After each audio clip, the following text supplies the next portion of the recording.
To my soon-to-be Ex-BIL, it would be disingenuous of me to start by saying I hope this email finds you well.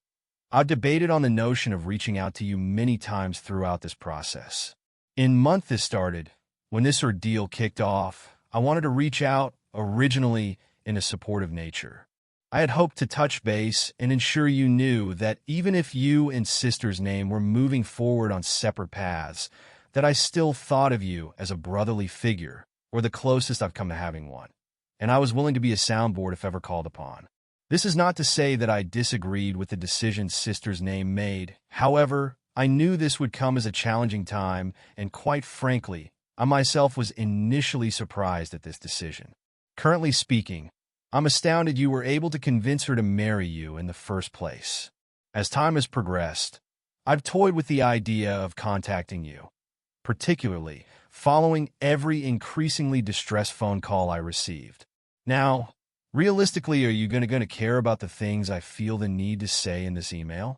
You may very well not even read this, and I'll sleep fine all the same. The things I have wanted to say range from again. I get the impression that my family as a whole has been disappointed to discover we seemingly lack the judge of good character skill. I'll give you your flowers for the facade you put on. It was an impressive accomplishment for a while.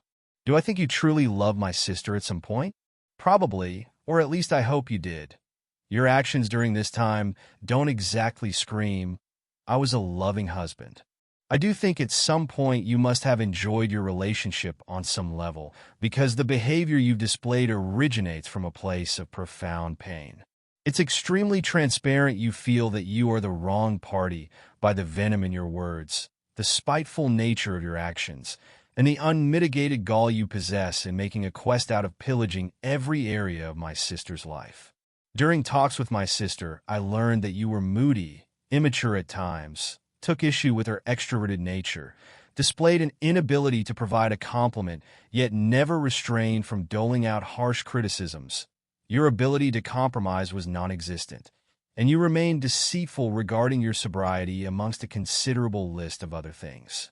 Additionally, it took some brass balls when you chose to make disparaging comments about her career in what reads as an attempt to knock her down a peg, while simultaneously making yourself feel bigger. The most egregious action you've taken, though, in my opinion, has been your attempt to dim her light. I heard that you attended a few therapy sessions and came out the other side convinced you were not the problem. I can't tell if there was a disconnect during your sessions or if your therapist sucks. It's apparent that you are unable to reflect upon your actions or take an introspective approach in the part you played in dismantling your marriage. If you end up approaching the AA route at some point in your scenic travels to self-growth, I think you might find steps number 8 and 9 challenging if your perspective remains the same. I don't hope to gain anything by firing off this email containing my hot takes on the matter. If you've read this far, you're more than likely thinking, where does this bitch get off? In all actuality, you probably find this whole little outburst coming from me amusing. I find solace in the fact that I know who I am. I'm well aware of my many flaws, and I have the desire for growth. In the event that anything at all has resonated, I'd implore you to put the ego aside and really digest some of your past behavior, actions, and baseless accusations in an attempt to look everywhere else except the mirror.